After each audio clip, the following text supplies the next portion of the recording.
Bom dia a todos, todas, todos.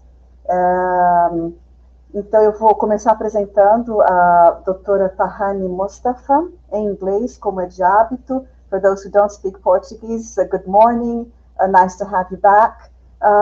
Dr. Tahani Mustafa is the Palestine analyst at the International Crisis Group, the ICG, where she works on issues including security, social, political, and legal governance in the West Bank.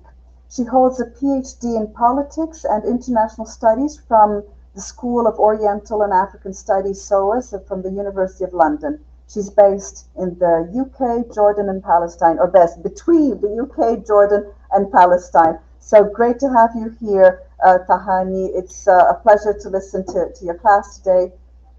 Thank you very much. Thank you. Thanks so much for having me. So I think the timing of this lecture and also the title of this lecture is quite apt, considering a lot of the recent trends we've seen, especially in the occupied territories, that manifested themselves over the last year and a half. And it's difficult in this case to argue with someone who says that the current moment is hopeless. That's not to start off necessarily with a negative note, but it's just a more realistic outlook on current developments. So for the last year and a half, we've seen action from a broad-based popular resistance movement that's manifesting itself in various ways against the backdrop of the worst crisis of legitimacy and leadership the Palestinian national movement has experienced in its respective history. We're also seeing a crisis within the Palestinian National Authority, which is the governing body of Palestinians living in the West Bank and the Gaza Strip. The Palestinian National Authority has lost almost all of the support from its grassroots and is increasingly ineffective as an institution. What it has become is a mechanism for doling out rewards to friends and allies in return for political support for the personalities in the leadership rather than their actual policies. The current succession crisis is another issue now facing the Palestinian National Authority. It's been led by one man who is now at the age of 87 and who looks as though at some point he will end up passing from the scene. But unfortunately, this one particular man who has ruled the occupied territories for the last 15 years has dismantled every possible legitimate institutional avenue to guarantee a smooth process for succession. There is currently no Palestinian legislative body. There is no independent judiciary. There is only an executive that is being led by the president and two individuals around him, two of his closest advisors. And that has not only undermined the legitimacy of the Palestinian leadership, but it's also demonstrated the distance between the aspirations for self-governance and the bitter reality, effectively destroying not only the Palestinian national leadership, but also the credibility of their leadership that has collapsed, leading to a huge gulf that's grown between that leadership and its grassroots. And that's what we've seen now lead to the rise of the recent phenomena in broad-based popular resistance, especially armed resistance. Palestinians are now looking to transcend the divisions between factions that have hobbled efforts to mount an effective response to their current situation. At the moment, the occupied territories are undergoing the worst economic and political crisis in its history. There's been a collapse in living standards, not to mention the increasing brutal reality of a military occupation that has only grown more intrusive and more aggressive with the new right-wing Israeli government that was sworn into power back in January. And so, as I said, consequently, armed resistance has arisen quite spontaneously. We saw moments of that phenomena kind of erupt during 2015 and onwards, but it's become so much more organized now, especially in 2023. And it's begun to organize in the nationalist populist space that's being vacated by the Palestinian Authority for the reasons just mentioned.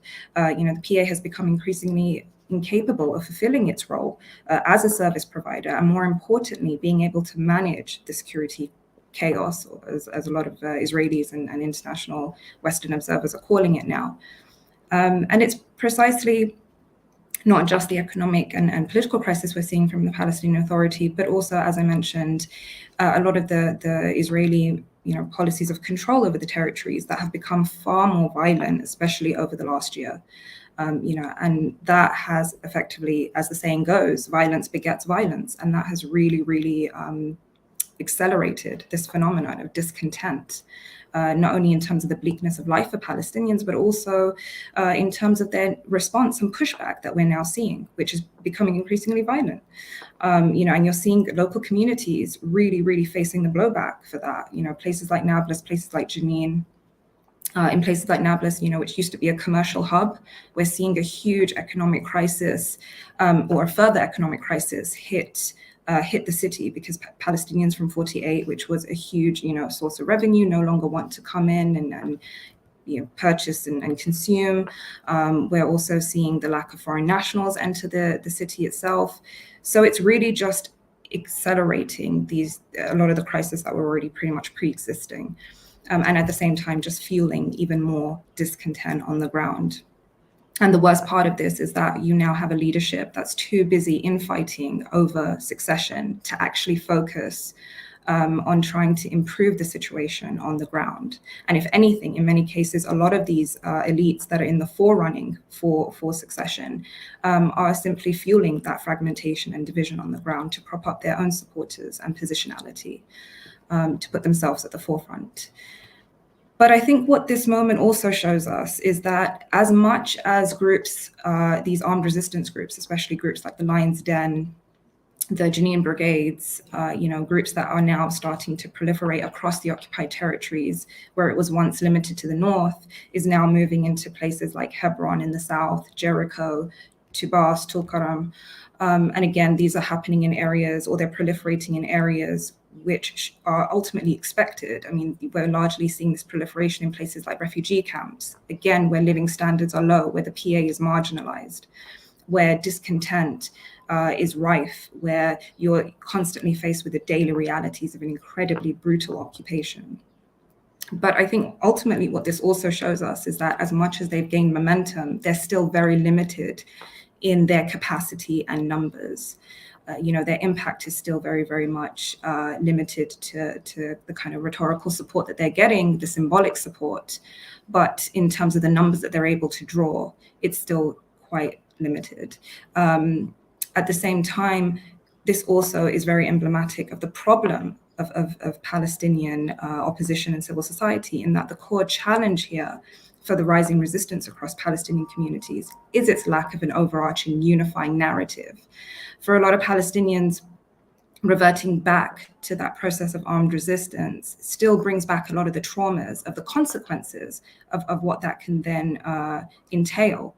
And a lot of that comes back from the traumas of the Second Intifada, where we saw armed resistance that led to a complete breakdown of social order, not only in terms of Israel's own military response, which was incredibly heavy-handed, but also the blowback that happened within their own communities, when there was no longer a Palestinian authority functioning. There were no longer security forces on the ground.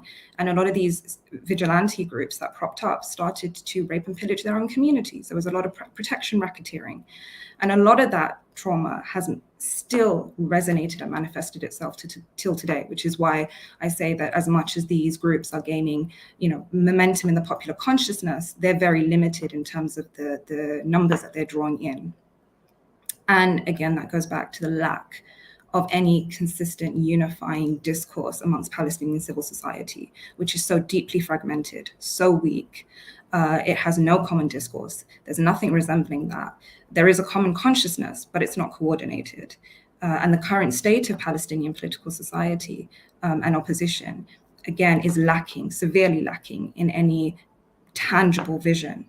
It can really offer no alternative to the status quo, including these groups themselves. Beyond calling for resistance to an occupation, they are not able to offer an alternative to an organization like the PA, which is really at the brunt of a lot of Palestinians' discontent at the moment.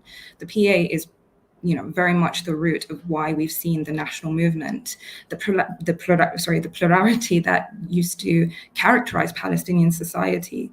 That is the root for its fragmentation. And I think that again goes back to trying to understand the rise of institutional governance and how it was created in the occupied territories. And that goes back to the Oslo process. Trying to understand how we've reached the predicament we're at today requires an understanding of a lot of those institutional arrangements that were created back in the mid-90s, and that have now manifested themselves into the situation where, like I said earlier, Palestinians will describe as completely hopeless at this point in time. So to give you a brief overview of some of that institutional history, what its rationale was, what its significance was, what the implications were on the ground, it's worth considering that the very agreement, let's say, that birthed these institutions was the product of an immediate political problem that required an immediate political solution. And at the time, it was the First Intifada. It was a time where we saw mass mobilization against, again, a violent Israeli occupation. And it was something that had caught not only the Israelis off guard, but the Palestinian leadership.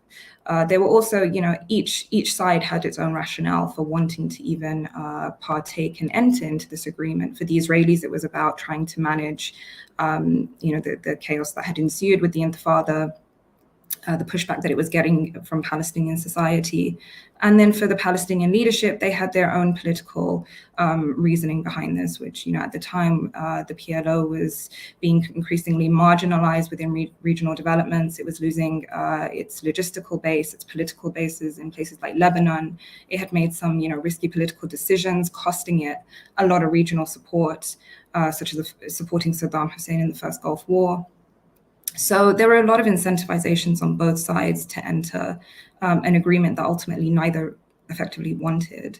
And ultimately what Oslo was, as much as it likes to be presented, or as much as commentators like to present it as a watershed moment, it really wasn't anything of the sort. If anything, it was a continuation of previous peace agreements that had been ongoing since the 1970s.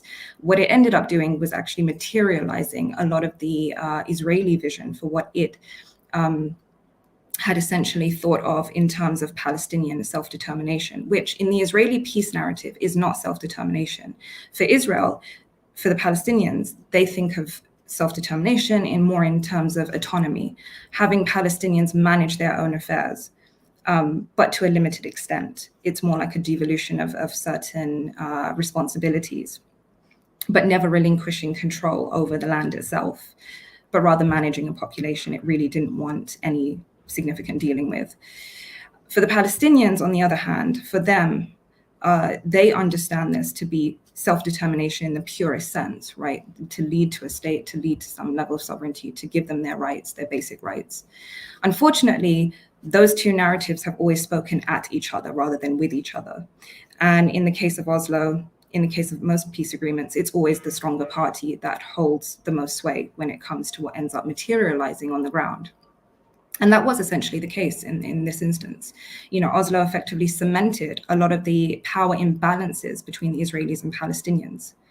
This was meant to be an interim agreement. It was not a peace agreement. It was one that was meant to provide Palestinians with the opportunity to prove that they were worthy of something resembling a state. They were given control over the provision of basic services like health, education, sanitization, security in some places, I think probably about 18%, what constituted 18% of the West Bank. That was considered to be Area A under full Palestinian Authority control. Then you had areas B, which again, where the Palestinians would provide basic services like education, health, sanitization, but security would be relegated to the Israeli Authority.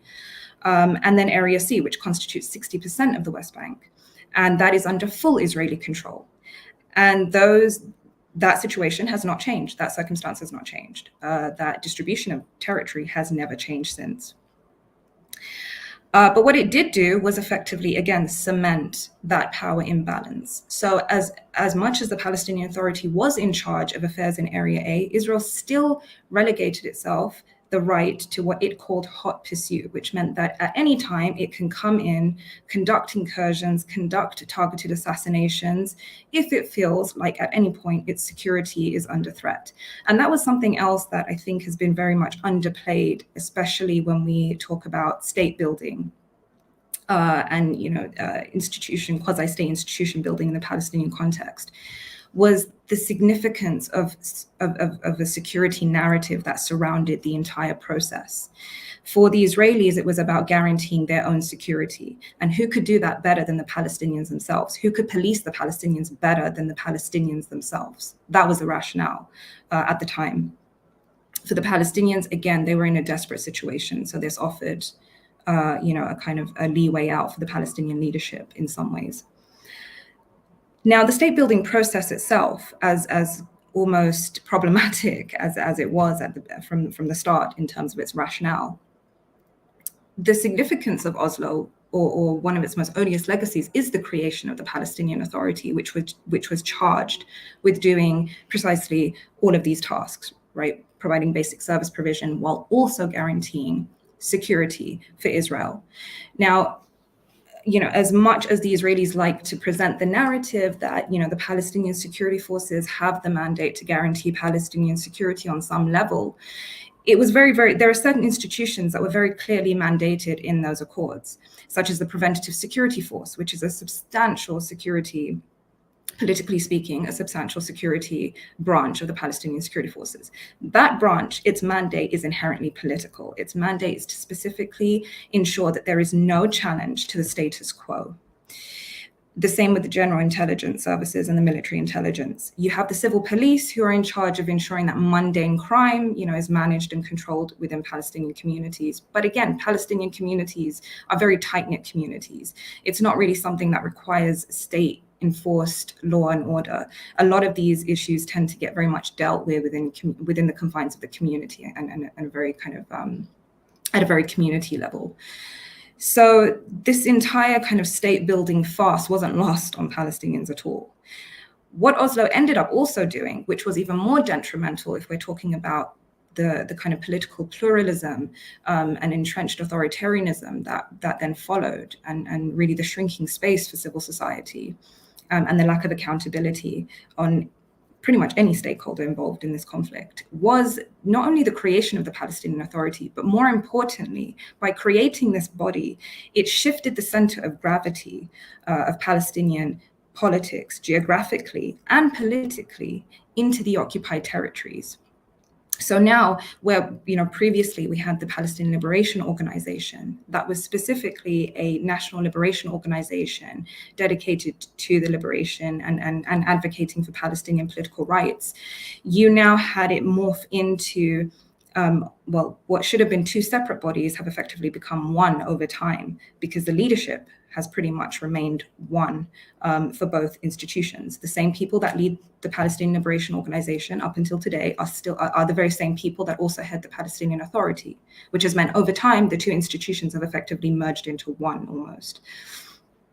Now, the problem with that is not only has it meant that, again, the geographical center of gravity has shifted to the occupied territories, but it has also meant that a lot of the decision-making when it comes to broader Palestinian national politics is also very much limited to the occupied territories, unfortunately, which has excluded a vast segments of the Palestinian population, especially those living within the diaspora and refugee camps.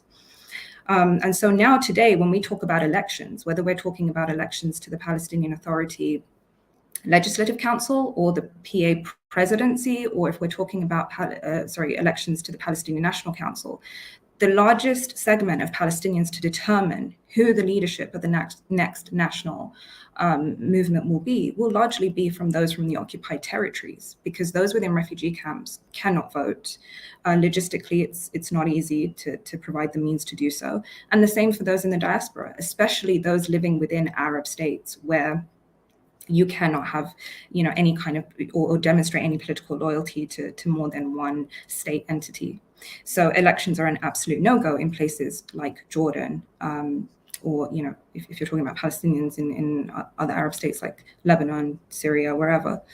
So it really has, in that sense, limited again Palestinian plurality, political plurality, right? In terms of not only discourses, but also alignments, competition, things that used to make Palestinian political society thrive. has completely been deprived of that now. Palestinian society is so deeply fragmented socially, economically, geographically, and now institutionally.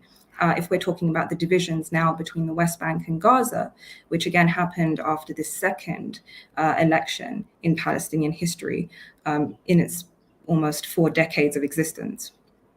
And again, it was the first time when we had seen an opposition party in the history of the region, not only in Palestinian politics, but also in the region itself. It was a true moment of democracy where we saw an opposition become a government.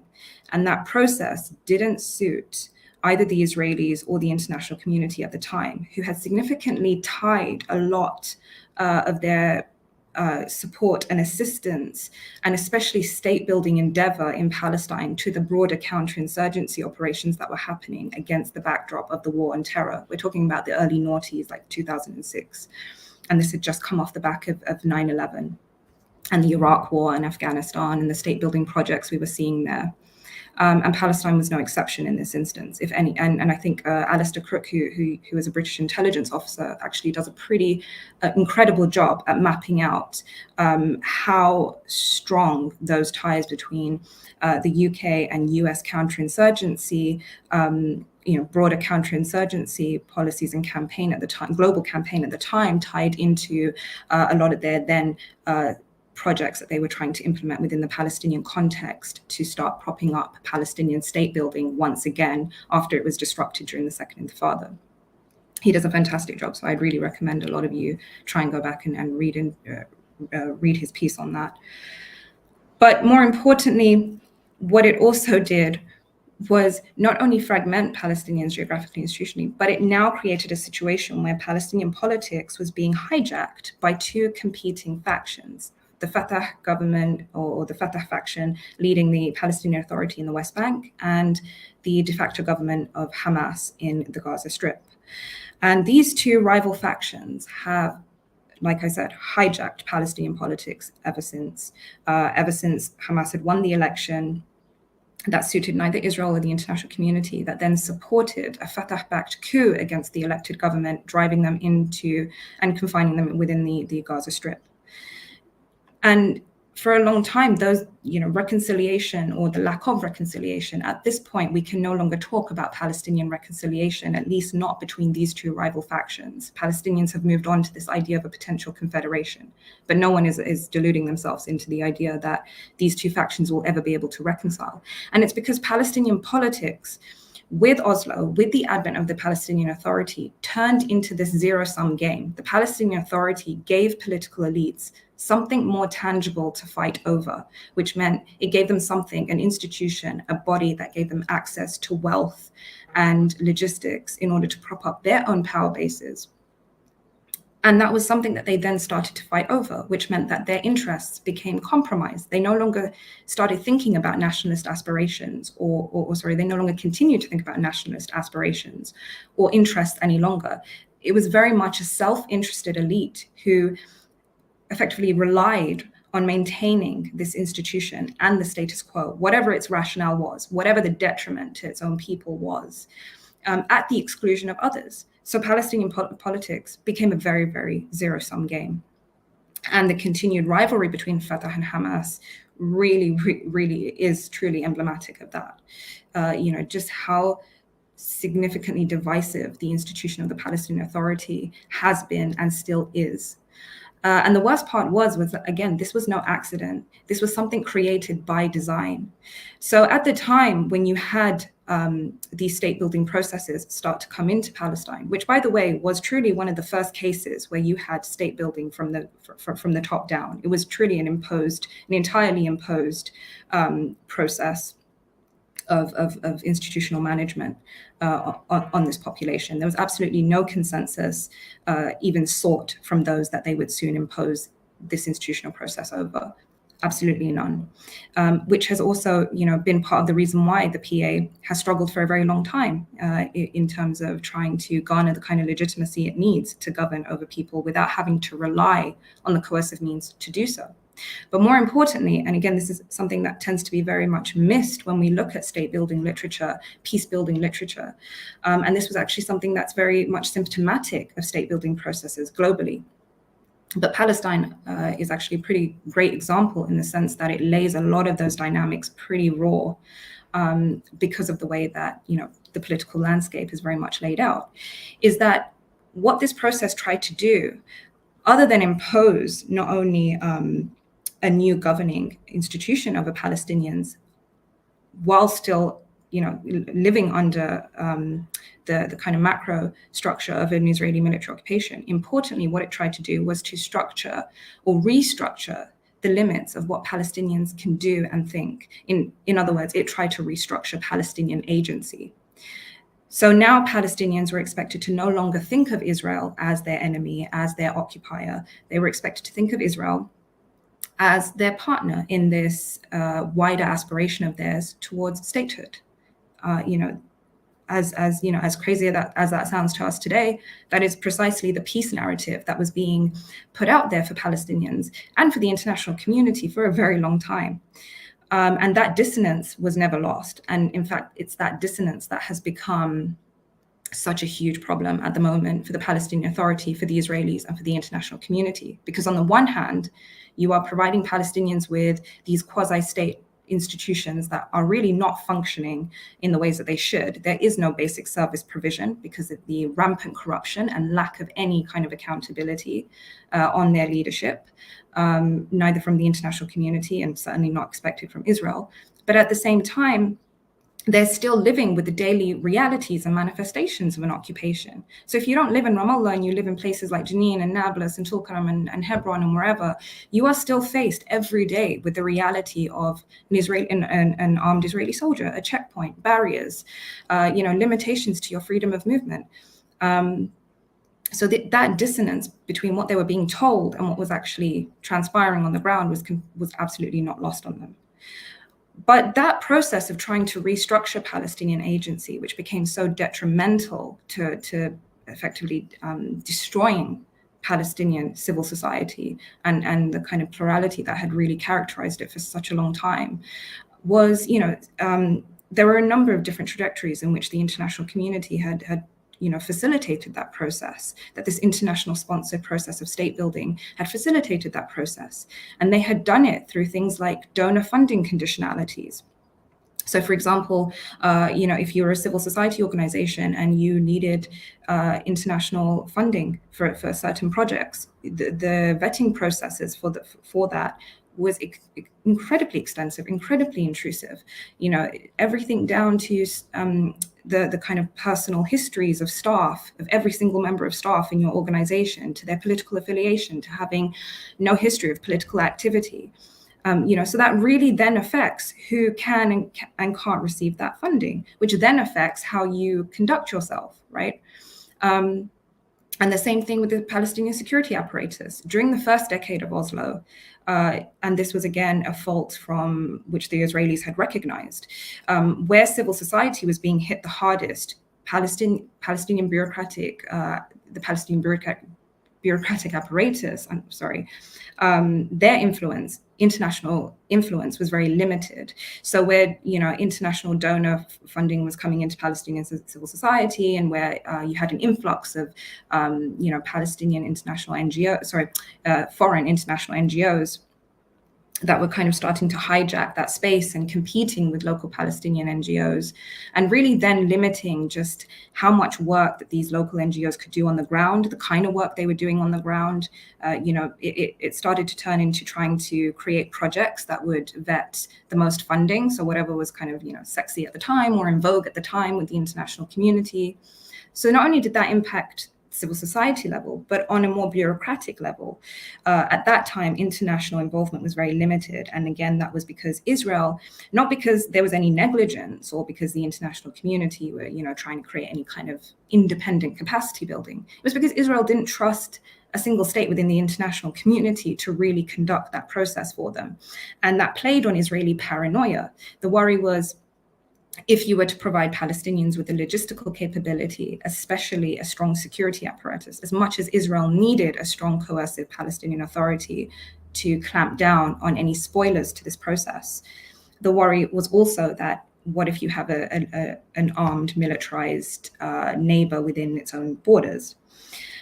So they very much limited any international involvement. So it was almost like the Palestinian leadership were kind of left at their own discretion to figure this process out, a process that they have no previous experience with.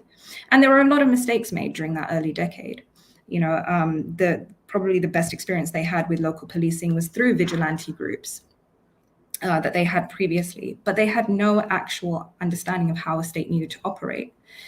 And what ended up irking the international community even more was that at the time you had a leadership under Yasser Arafat, and Arafat was, someone who played both sides effectively. He knew how to leverage armed resistance in a way that he could use it as a kind of stick, right? So he would play the peace discourse as a carrot and then leverage these armed groups as the kind of stick that he would use against the international community, against Israel.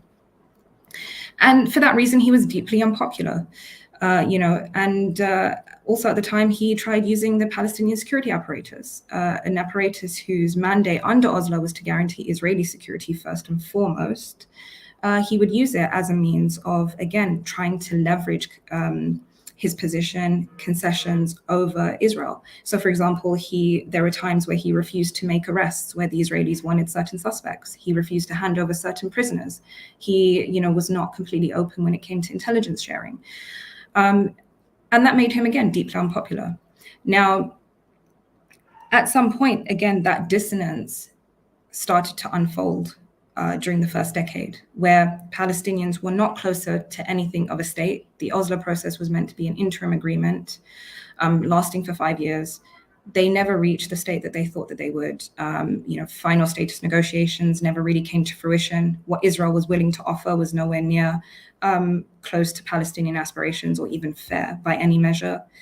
And more importantly, again, being faced with the realities of an occupation. During that first decade, settlement expansions had accelerated at the fastest pace they ever had in their history in the West Bank. And so that's how we ended up seeing that frustration amongst Palestinians being vented out through armed resistance, which then precipitated itself into the Second Intifada. And again, at that time, because of the kind of leadership you had under Arafat, you saw the PA become a facilitator to that mass mobilization, not something that stood in its way or hindered it, which is what you now see with the current leadership and these armed groups on the ground and different sort of forms of resistance that are propping themselves up. Now, that was significant because after the Second Intifada, again, you had a more systematic and concerted effort from the international community and Israel to clamp down on any kind of dissent in the occupied territories, to the extent where this time there was a serious concerted effort to restructure Palestinian agency and restructure. And to do that, they had to restructure Palestinian perceptions and understandings of their own reality. So these processes became so much more intrusive. These mechanisms of control became so much more aggressive, right? So as an example, so I had worked for a very long time on the process of security sector reform, and it was no accident that the state building process in the occupied territories became so synonymous with security sector reform, because the security sector, since the PA's inception, has become the largest and most resource-intensive institution in the entire process, in the entire PA bureaucratic machinery. So at the time, after the Second Intifada, there was a concerted effort from the US, from European countries, and actually regional countries as well, like Jordan, Turkey, as well as, with the kind of overlooking Israeli the Israeli authorities overlooking the entire process effectively to make sure that it suited their security needs at the time. But what was happening was in these trainings, for example, just to give you a bit of an anecdote here. So at one time, they wanted to set up an academy to try and help the security forces, small unit commanders within the security forces, act as a more coherent unit rather than the kind of fiefdoms that they were sort of running their respective security sectors at the time. You know, there was a lot of competition, there was a lot of duplication of roles and responsibilities, and you had a lot of security commanders really just competing over money and resources from different donors. So they wanted, but that was also then affecting, obviously, the way that they were doing their or implementing their roles on the ground. So to try and clamp that problem out, they set up this academy. And at the time, during some of their trainings, for example, in order to teach these unit commanders what leadership meant, they would give them, you know, simulation exercises, they'd show them films, whatever. And one of the films that they showed them was Master and Commander. Now, when I asked about why Master and Commander, it was because it was the most apolitical film they could find. Initially, the Palestinians wanted an example like it, they wanted to watch Invictus. But the American trainers at the time thought that was too close to the reality that they were dealing with on the ground, right? In terms of the broader politics that film was essentially the backdrop of the film was based on. Another example was the fact that at the time when they had to rebuild the security forces that had been destroyed during the Second Intifada by the Israeli military, they deliberately made sure that no one over the age of 40 was allowed to join. And there was an extensive vetting process that went into trying to bring in younger recruits. And that was a deliberate mechanism in order to prevent anyone who had any memory of having fought in the Lebanese war or having any memory of any kind of resistance activity towards Israel from joining those sorts of institutions. So it was really about getting fresh, new, younger recruits that had really no memory other than having lived under Oslo, essentially, but not much beyond that. And what was worse was just how naturalized that became for a lot of those within this bureaucratic machinery, right? So it was almost like they tried to internalize what their role was within their broader context. So when you spoke to these younger recruits, after a lot of the training they got, after a lot of the discourse that was fed to them, they literally understood their role as providing the skeleton of a Palestinian state. Now, for those that were recipients of these projects, those that were, the people that really, if you're talking about just regular Palestinians who faced the brutality of what these security forces were being taught, it was something else entirely. There was a huge disconnect between those that worked within the bureaucratic machinery and even those that were in the higher up and mid-level to low levels, and those that were just on the ground, marginalized and removed from those processes and their experiences with the Palestinian Authority. For them, they saw them as subcontractors. For those that worked within the authority, they saw themselves as providing the skeleton of a state. And that schism has never reconciled itself, by the way. And that's where, when we talk about a legitimacy crisis, we're talking about a legitimacy crisis at every level, where the PA sees itself as something or is in denial. It's hard to determine their psyche in this, but they see themselves as providing something, and then the experience and understanding of Palestinians on the ground is something else entirely. And again, it just goes to show how deeply fragmented Palestinian political and social spaces became. And in a lot of those trainings, by the way, and this was by the admission of some of Western, a lot of Western military commanders that were responsible for a lot of these trainings, they openly admitted that when they trained Palestinian security forces to go in, provide community policing, or to kind of crack down on any kind of dissent, they're very explicit as to the three main threats they teach Palestinian security forces to fight against. And they are either demonstrators, they can either be civil demonstrators or armed protesters. They make absolutely no distinction. Groups like Hamas, again, groups that are opposed to the Oslo, Hamas are no longer opposed to that, but groups that are perceived to be opposed to Oslo and the existing status quo, and then armed groups and gangs and thieves. Now, again, that is very, very disconcerting, especially when you see how heavy-handed and how coercive the PA has become. And the fact that these tactics, those logistics were no accident. It was not an unintended consequence. That was clearly deliberate instruction they were receiving from international donors who are tasked with overseeing this process in the interest of Israeli security, to the detriment of Palestinian political and national rights. And again, what this process ended up doing is, as I said, it not only restructured agency, but it also determined the kinds of forms of agency that were allowed and those that weren't. For those that were willing to be co-opted into the system, they were, provided the benefits of the system. But for those that were, against it or disagreed with it, they found themselves either completely marginalized or outright, in some cases, destroyed, like political factions, for example. Palestinian political factions exist in all but name at this point in time.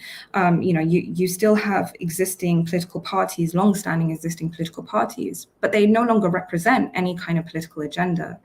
A lot of them have been very much bought into this system, co-opted into this system, and those that weren't were completely marginalized from the process, and in some cases sent into exile, especially during the early decade. And it's the same with Fatah. I mean, Fatah has splintered and is so severely divided. I think this is the worst it's ever been divided in its history, precisely because there are those that support the current status quo and there are those that want change. And those that want that change have found themselves pushed to the margins. And it's those that are on the margins that are forming these groups like the Lion's Den that have now, obviously spread across the West Bank. So it really is truly a testament to how much those or the degree to which institutional arrangements in the occupied territories at the time, their rationale was to guarantee security for Israel. But what it ended up doing, the implications of that for Palestinian society, for political pluralism, for civil society, for the ability to be able to hold Palestinian leaders to account, for democracy, for liberal governance, were detrimental, absolutely detrimental. To the point now where we are, unfortunately, in a situation where, again, Palestinian society is so deeply, deeply fragmented along class lines, geographic lines, political lines, where Palestinians don't feel like they really have anyone to ultimately advocate for them. Even Palestinian civil society today, I mean, again, you have a proliferation of organizations and movements and groups, but there is, one, no unifying narrative, and two, the majority don't necessarily really speak to all of Palestinian society because of the way that it's been so significantly divided. So, the needs of Palestinians living in cities will be different to those living within camps, to those living within the diaspora. Each have their own different aspirations, their own different understandings of what a national movement should be and should look like. And again, a lot of that hasn't been by accident. A lot of it has been by design, deeply fragmenting Palestinian political society to that degree. And that's really what, the current state of political society and opposition today has really sort of showed us. It's all of those elements that were, created during the creation of the quasi-state that gave us the Palestinian Authority has really led us up to today, which is, for a lot of Palestinians, they'll tell you, is a state of complete hopelessness. On the one hand, they recognize that, the Palestinian Authority in Oslo is not going to ever get them to where they need to be. It will never give them their right to self-determination. It will never guarantee them their national rights. But on the other hand, they cannot see any alternative to that body, unfortunately, because if we do get rid of the PA, who will then, whatever limited basic services it is able to provide now, there is no one else that can fill in that vacuum. And that is really where, that sense of hopelessness really hits Palestinians today when they talk about not only the divisions, but also the lack of an adequate national movement that can really, truly offer them an alternative to the current status quo. So I'm going to leave it at that, and then hopefully we can go to Q&A.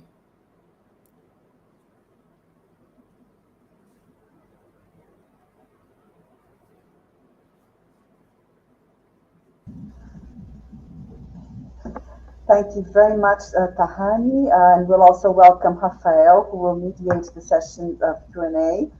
That was really a very, very interesting and informative overview and analysis of the current situation, political, institutional situation, and the problem of succession in Palestine today. So I'll leave you with Rafael and to answer the questions that are coming up. Thank you very much.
Sorry, I think my phone was muted and now it's working, right? I'm so sorry. Thank you. Anissa, I'm gonna say that again. So I was saying, thank you very much for your lecture, inspiring, and I like that personally. And also because when it comes to the ground here in Palestine, like not always it matches with the image or representation that we have of Palestine outside. Narrative of unity is more common found abroad, not just around. It's very important to highlight. So I would like to thank you very much for your work. And we have one question here. It's from Jules Caesar, and afterwards, so I'm gonna think. So he asks, is there any prospect for new elections, and what do you think we can expect after?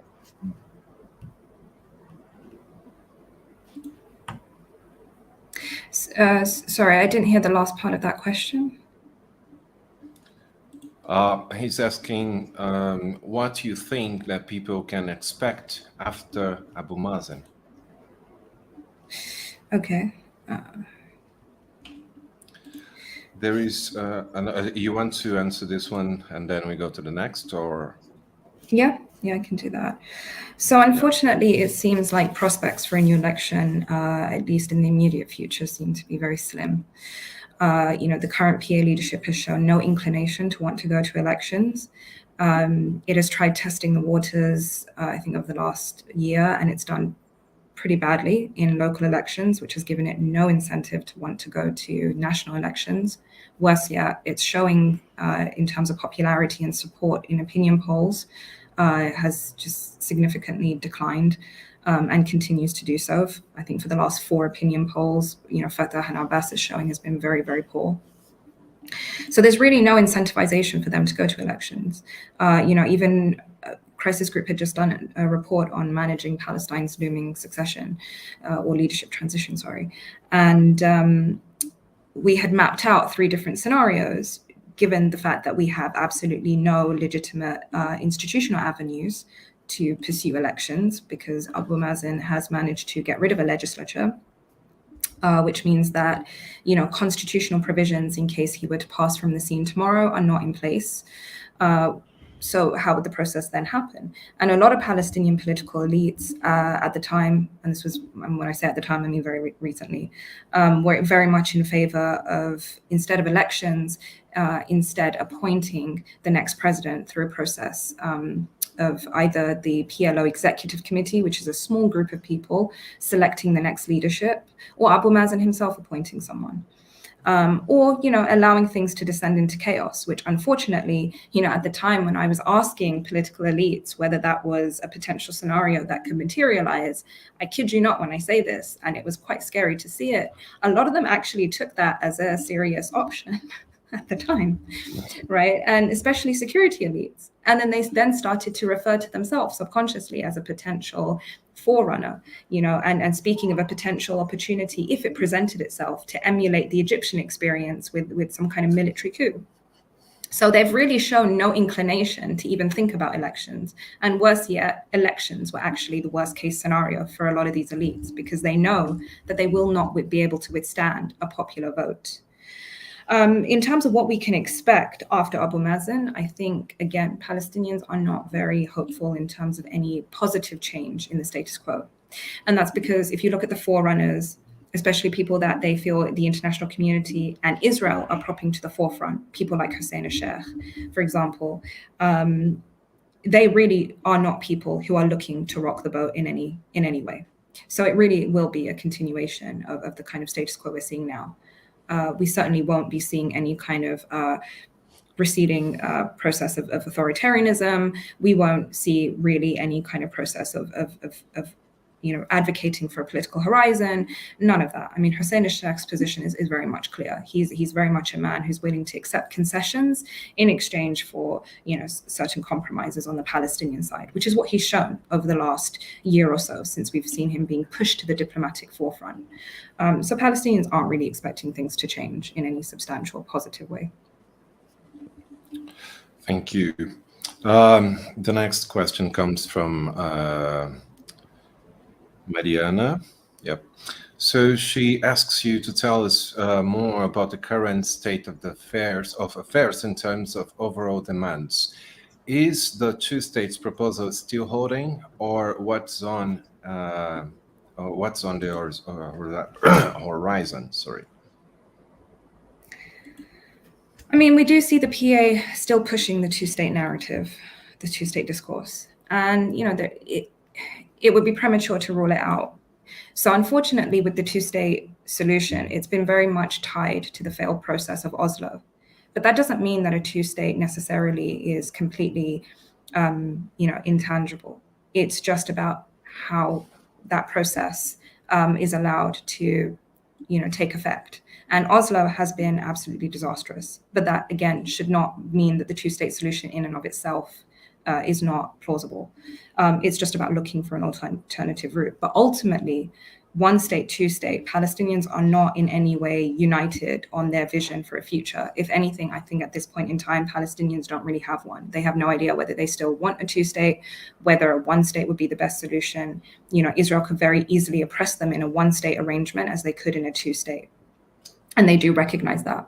There's also the worry for many who object to the idea of a one state about what happens to their national rights. Does that mean that they become Israeli citizens? What about their identity as Palestinians? So there's a lot to unpack there. Now, the problem is not necessarily the end. It's lacking not only the strategy to get there, but more importantly, the discussions in order to decide that objective.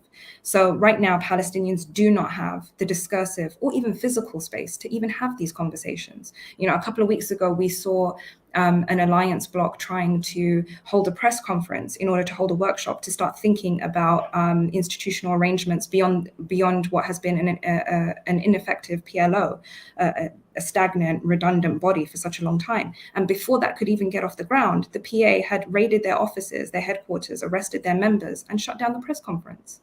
They are quite literally not being given any space to even have these discussions. So it's not really up for any of us to decide that for them. That is really a conversation Palestinians need to have, but they need to have the institutional avenues to have that, like a revived Palestinian National Council. Right. But they're not being given that opportunity. It's very interesting. I'd like to make a comment in order to lead the comment to the next question. You mentioned about this unhappiness, let's use this word, of the Palestinians towards the Palestinian Authority. and what it could represent. Me, myself, it's my third year teaching the guitar in the conservatory at Kamanjati. So like we are kind of close all the time to this public funds and this and that. And the other day we've learned that this very important institution, it just ran away the name, I'm sorry, Khalili Sakakini, passed through a process that the PA was claiming, or let's say this, the building or something to build, anyways. So it's complicated to see even this kind of public policies coming from the PA. It actually looks more like a barrier imposed by the PA in these terms. And in this sense, it's interesting because also this represented the political parties that represents people. They seemed to appear more, correct me if I'm wrong, when you have manifestations, for example, with the martyrs, or when they die and they come to Manara and they do these demonstrations with the flags of the parties and this and that. So then they appear in this kind of spaces, or also in the universities, for example, the elections in the Brisetti University and this and that. And this leads to the question that I would like to do to, from Gustavo Matos. Do the Palestinians, especially the youth, still have figures like Yasser Arafat, Leila Khaled, Kanafani, or other people like that emerging from these groups, or how do you see that? Yeah, sorry, go ahead. No, sorry, go ahead. No, that's it, Yani. It's just like this emergency of new figures within this political parties, and also confronting the policies imposed by the PA in this sense. Like, do you feel that this emergency is happening, or how do you see that? I think unfortunately today there are no unifying figures for a lot of Palestinians, and that seems to be precisely the problem when we talk about a leadership vacuum. Is that on the one hand they're so disconnected from their current leaders, but on the other hand, again, they have no alternative. And that was something that we saw during the elections build-up. You know, even the left, they weren't able to even unify around one single candidate that could lead their list. So they broke up into about 30 different lists, you know, and that is still a systematic problem today with Palestinian civil society, is that they do not have a single leadership as an alternative. Even though we do, like I said, have these factions, they exist in all but name.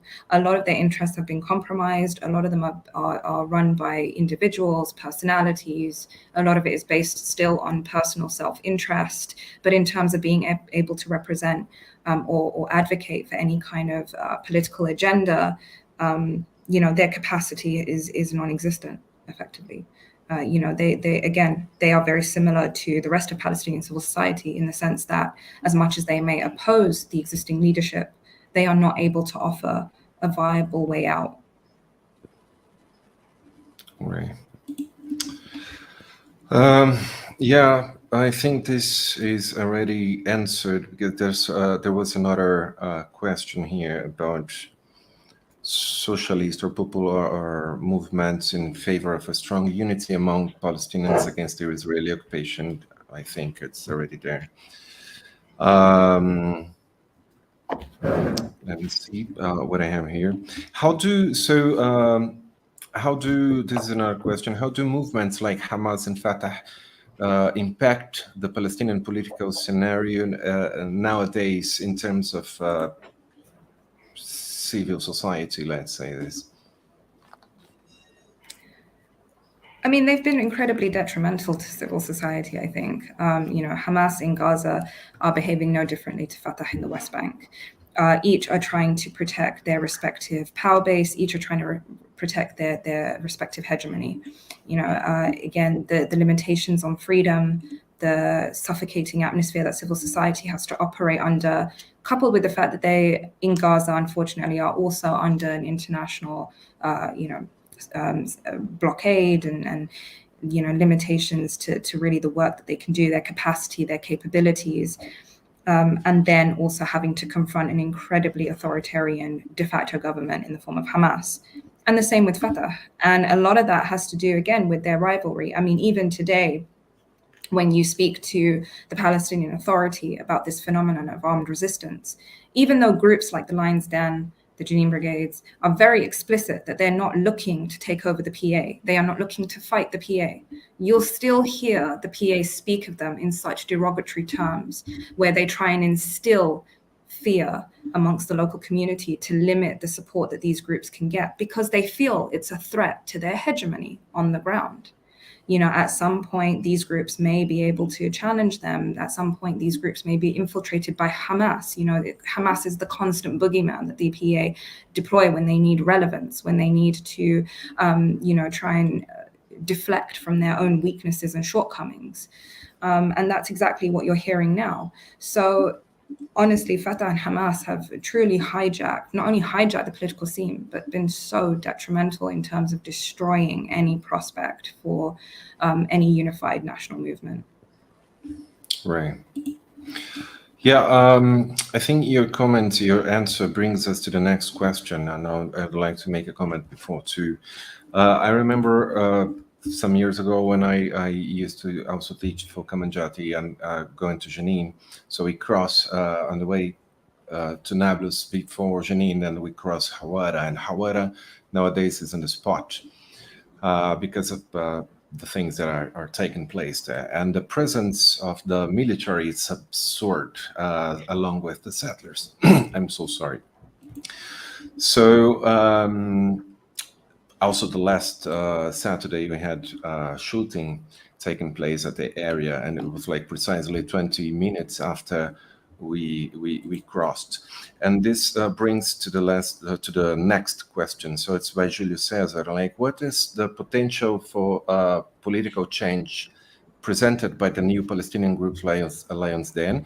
And the rest of the question is, what's the space and limits for non-violent resistance in places like Musafariyata and Hawara?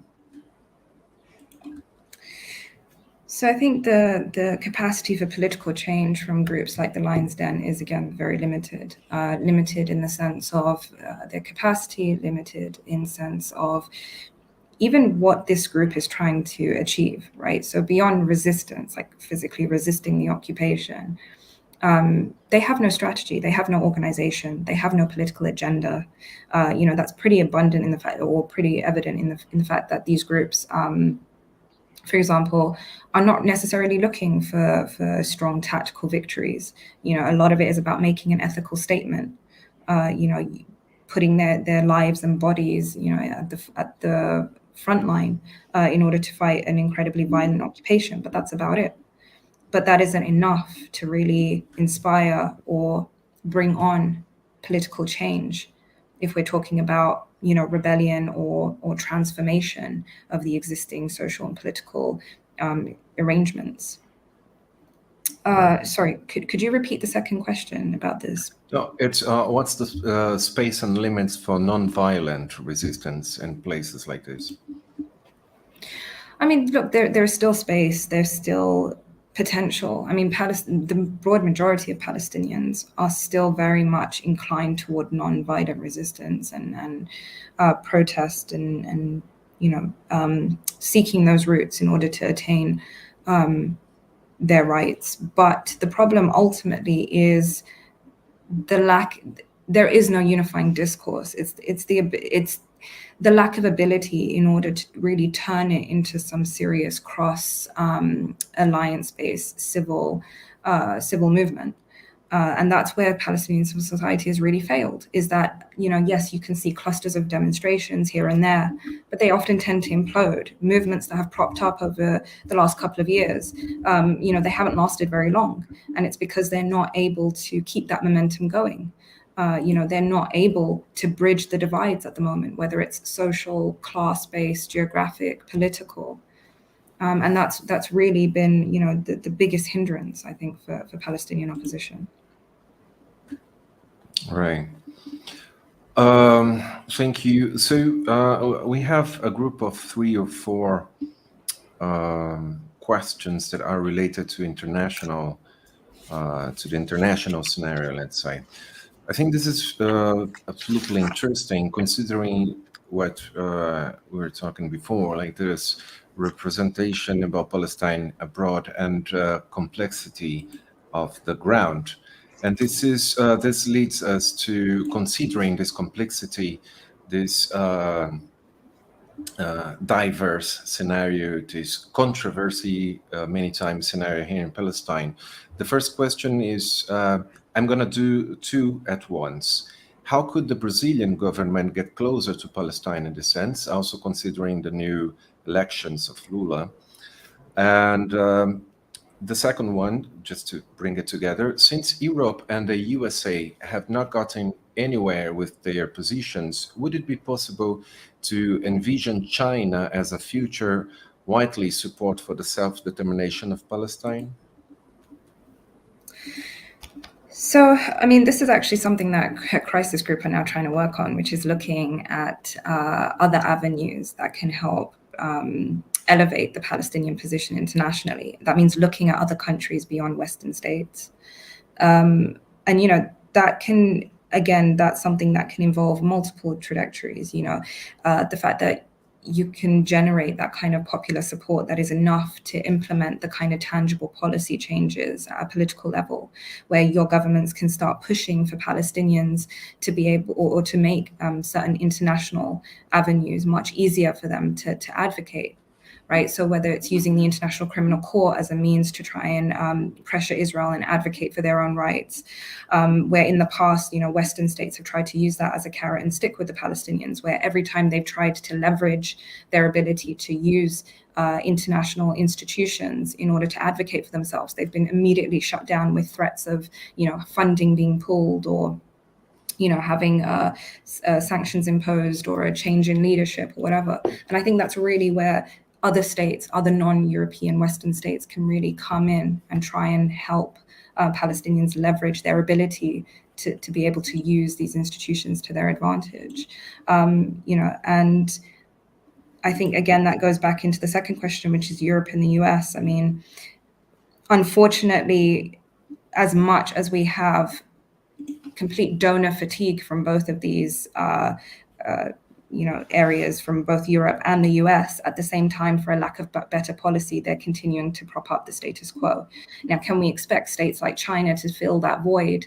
I mean, China hasn't really expressed any inclination to do so, so it's hard to determine. But, you know, again, the question would be, where would these states want to then leverage the current political or the current status quo? You know, would it be towards a positive trajectory for Palestinians? And I think that's also something we have to be mindful for. We have a question made by the Professor Aline.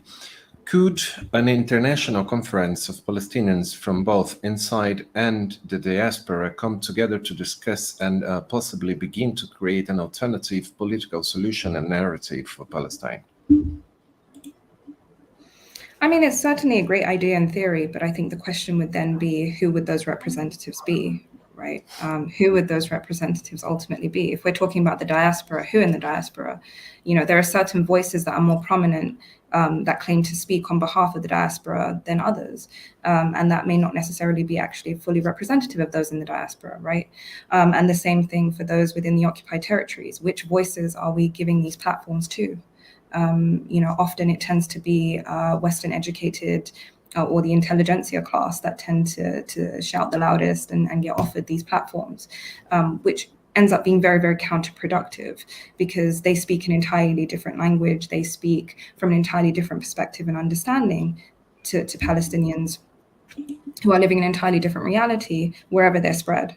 So I think we have to be mindful as to, you know, that's not a great, you know, sorry, that's not a bad idea, but I mean, at least in theory, but if we're talking about practice, we need to make sure that it's as representative as possible.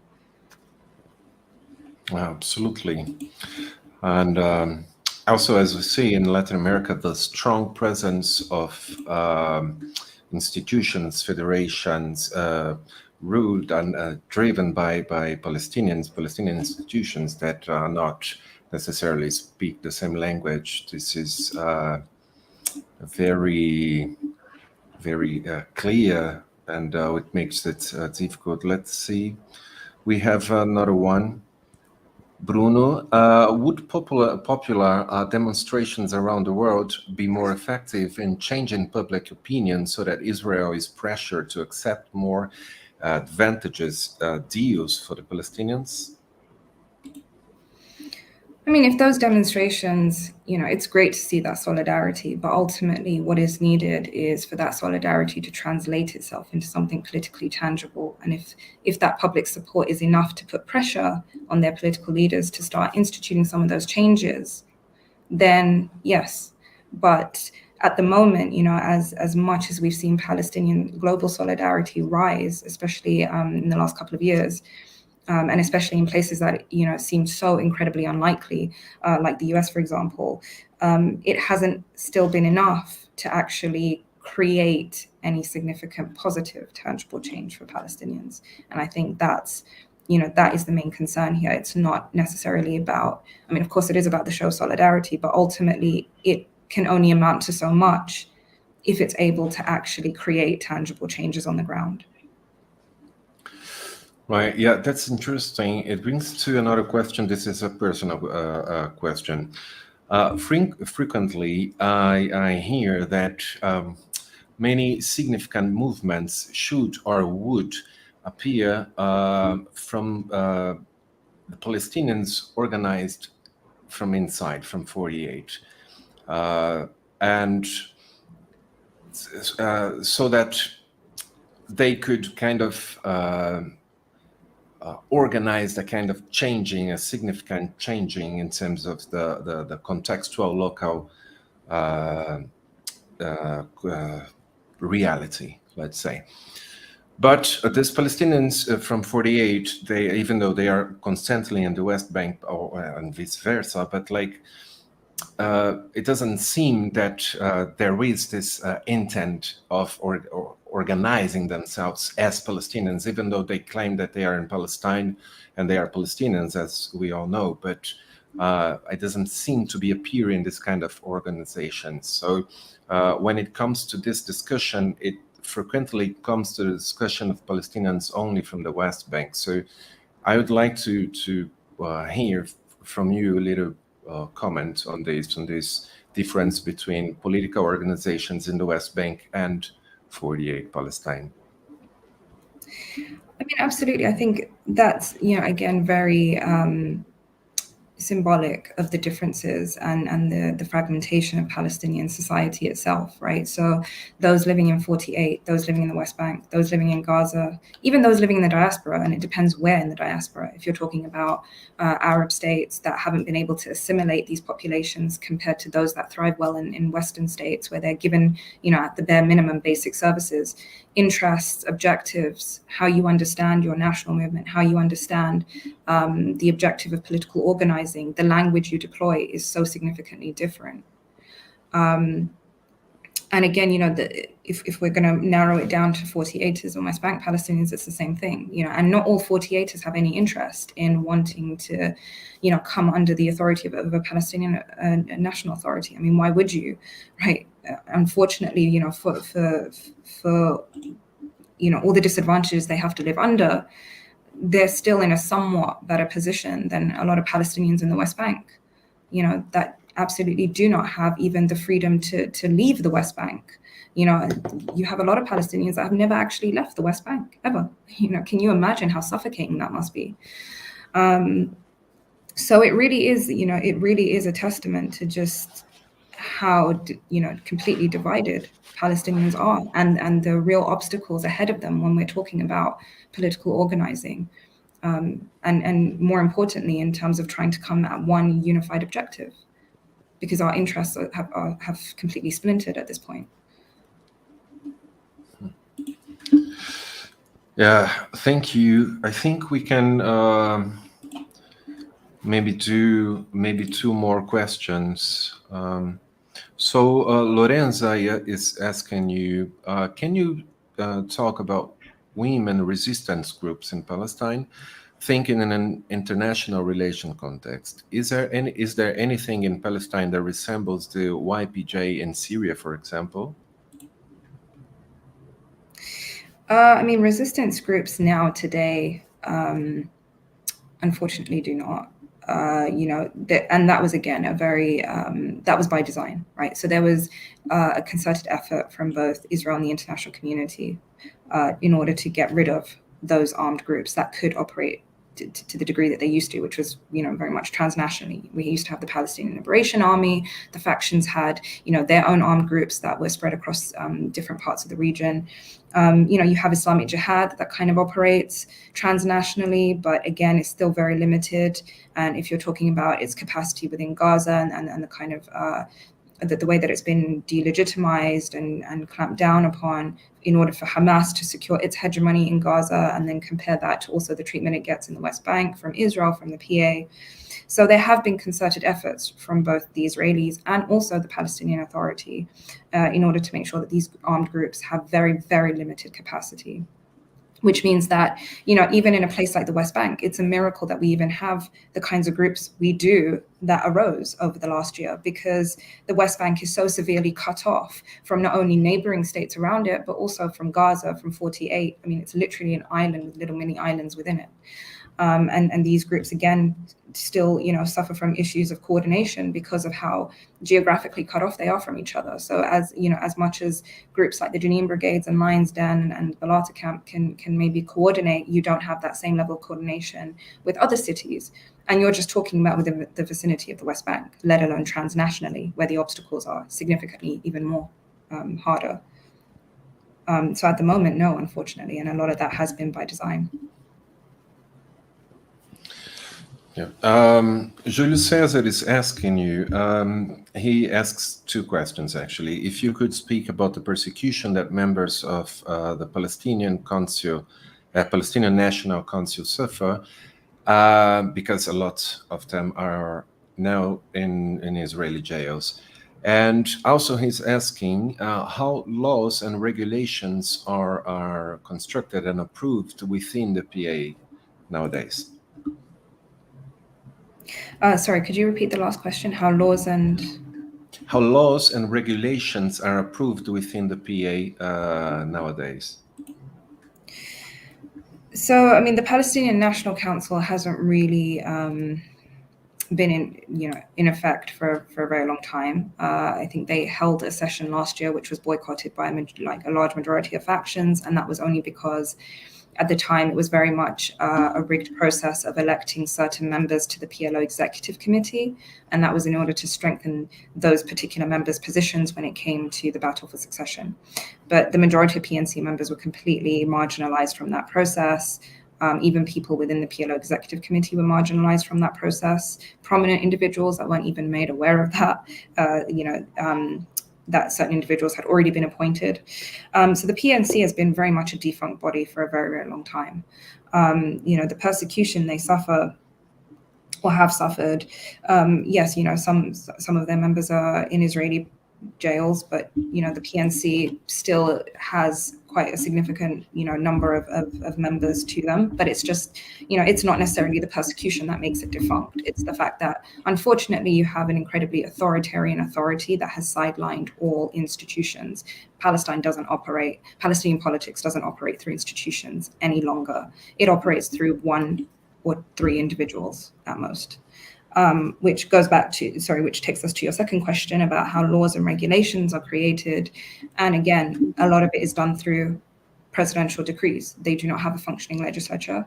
So, and they've been, ruled by presidential decree for the last 15 years. So that is how laws are made. And in that time, we've had over 400 presidential decrees in the last 15 years. Can you imagine how much of a mess their legal system is?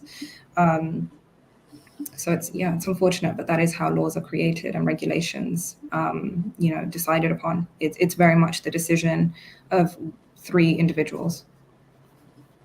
Right. We had a question before, I cannot find it here, but it was about Barghouti and its potential possibility of becoming the new leadership, let's say this, but this brings us to this question about who is behind the BDS movement, and if you could talk about the BDS movement in terms of your point of view, but also like local and international effects. So sorry, the first question about Barghouti. No, it's just because it leads like this second question is who is behind the BDS movement. Right. Okay. Right. So okay. and this leads us to what's your view on this movement, and locally and internationally, of course. I mean, I can't really speak to BDS because I'm not very much involved in the activism side of things. So I'm much more, state policy inclined, but not so much the activist element. So. That's all right. So in this sense, in your point of view, could you attempt to suggest a way out to the current political impasse in Palestine? How do you see this in terms of academics, productions, in terms of political organizations? I don't know. How do you see this? This is a question of Professor Aline. I mean, I think the way out currently for in terms of getting us out of this current political impasse that we're at is reviving institutions.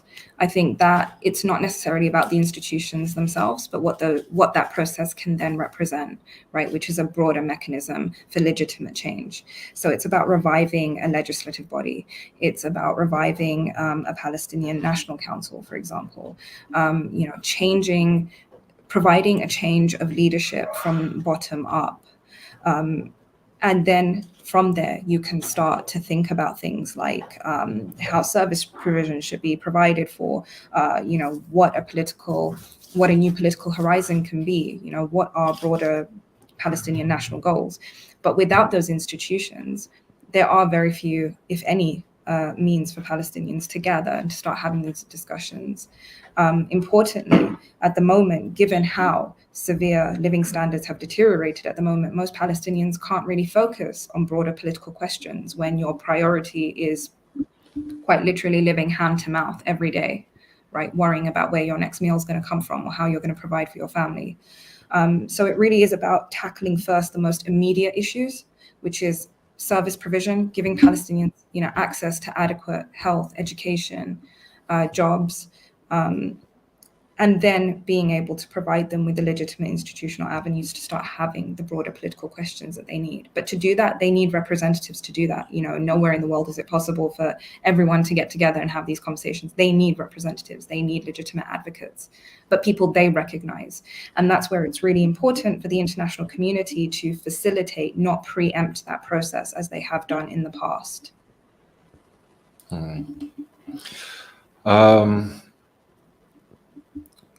I think maybe we have only one more question. The occupation, this is from João Pedro, the occupation leads to the death of many adults and elderly people. This leaves the political organization in the hands of the young people, as already said. So it reflects the political fragmentation of Palestinians. I think this one was already answered, if I'm not wrong. I'm so sorry. Yeah, no, this one is already made. So they are asking me just to clarify that when we called PA, we are talking about the Palestinian Authority. Yes. I think we made all the questions that we had.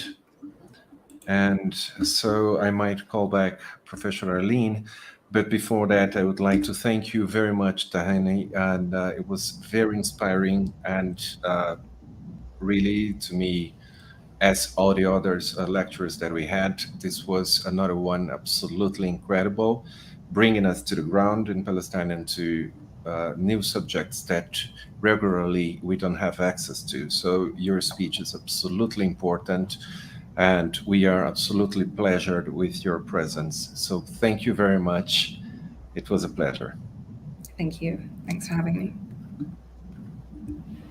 Well, Tahani, I think Rafael has said it all in terms of how grateful we are for your explanations, your views on this problem of political succession in Palestine today. So yeah, if we don't have any other final words, I don't know if you'd like to leave a final word before we close the session. I mean, as I mentioned just previously, it's really important that, whatever it is, if they're, like I said, Palestinians are completely, divided on many things, but one thing that they are united on at the moment is the need for a change in leadership.